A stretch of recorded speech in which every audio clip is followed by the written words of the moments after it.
We know that there's children trapped. They are trapped by a selfish, self-interested, greedy school union that cares more about putting money in their own pocket than they care about educating our most vulnerable and needy children around the country.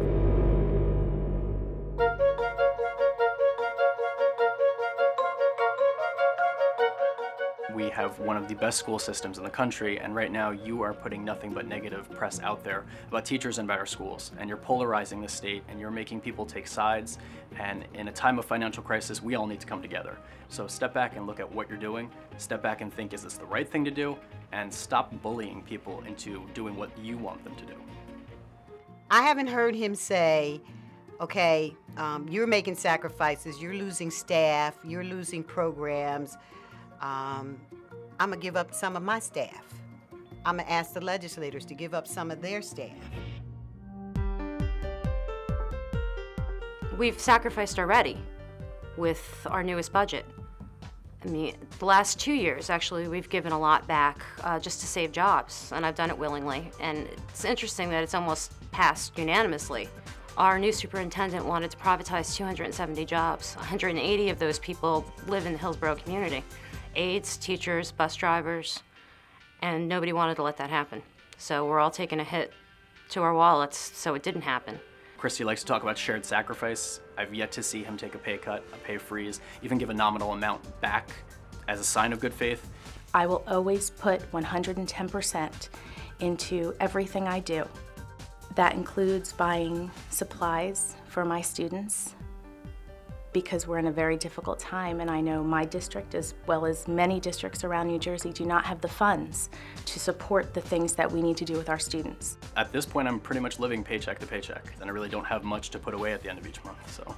Just finished my taxes, and about $1,000 came out of my pocket to purchase supplies for the classroom to, really supplement what had been cut, and also to make sure that the projects that we always do that the kids love, that I love to teach and they love to learn, aren't being either jeopardized or completely cut out. I mean, I really don't know many other careers where you're asked to purchase what you need to do your job, and if you don't have that, you really can't do your job adequately. The arrogance, the greed, the self-interest. The governor's health care proposal is an unfair, non-negotiated attack on teachers and public employees, really, that is going to devastate families. And here's how. We have for years taken salaries that were lower than many of our counterparts in the private sector. And we've done that because there were these anticipated benefits. My wife and I are both teachers. Currently, if the proposal goes through, we would look at about an almost $6,000 decrease in our pay. And I feel like I'm going backwards. The impact for me would be $7,000 reduction in my salary. I'm a single mom. I take care of my son.